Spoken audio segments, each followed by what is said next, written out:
So in the classroom, we're learning facts and figures, and we're very STEM oriented, and we, at least in that Victorian sense of the education. And if you follow along the education path and you get to the very top of the path, you end up as a professor in a university. That's that's the educational end point, is now you're a professor.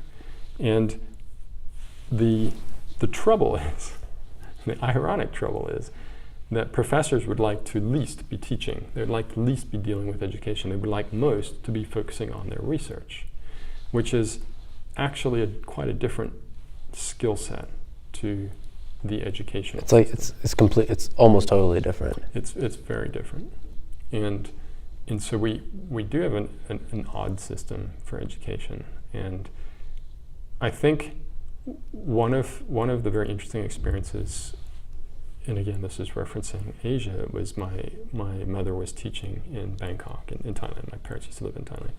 And she was teaching at a university. And one of the things that she was really struggling with was getting the students to understand that plagiarism is not good.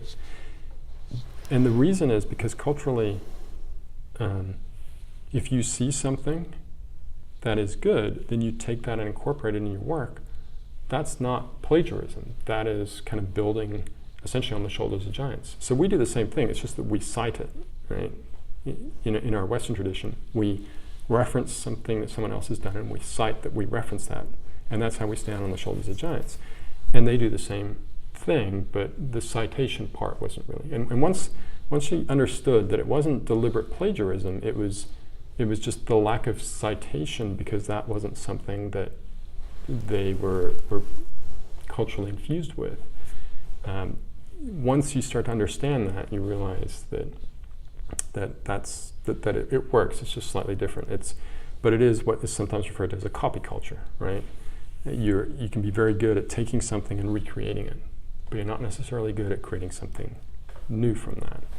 And that's where the difference needs to come in. Is in a lot of these schools, the educational system is very, again, I refer to it as Victorian era. It's very based on following and scoring and tests and learning all these facts and figures and things.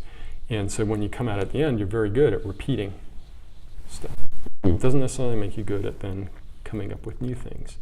And yet that is what I think humans are best at. Humans are best at their creative. When you get a human into a situation where their back is against the wall and they have to rely on their wits, that's where humans actually demonstrate what they're really good at, which is synthesizing out of the things that are around them a new path that gets them out of that. That's something that humans are ingenious at. They run out of time to stall and wait and think that they can figure it out later. That's why they're able to sort of produce magic in the moment. Yeah, and also realizing that you can't just repeat the same thing, right?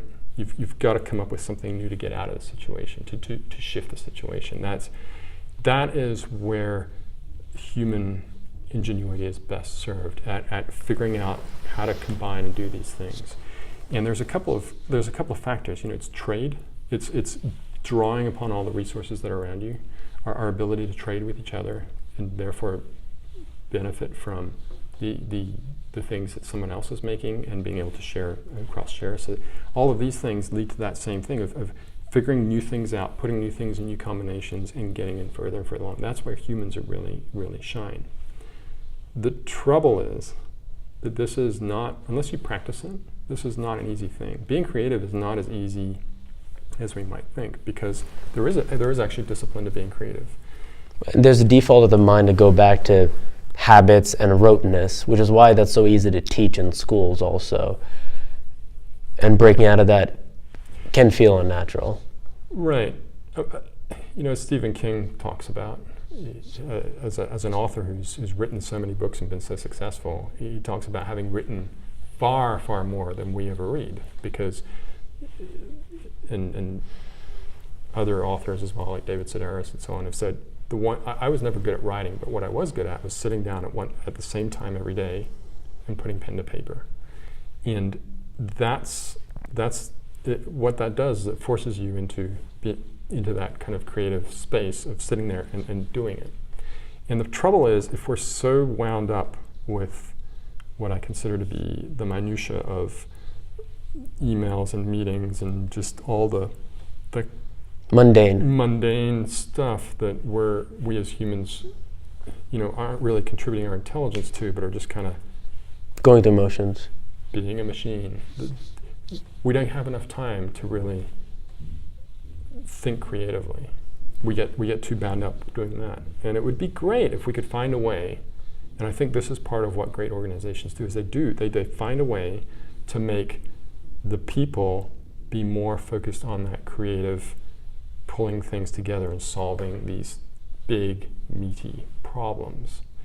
And one of the things that leaders like Steve Jobs and Elon Musk do is they set these ambitious goals. They talk about, we don't want to just be doing something slightly better. We want to be leaping to that next piece. And by setting these big, incredible goals, it's kind of the good side of having your back against the wall. It's the how do you leap forward to that? And that's where humans excel. That's where, when we're really motivated to do that, we can piece together incredible things to hit that goal.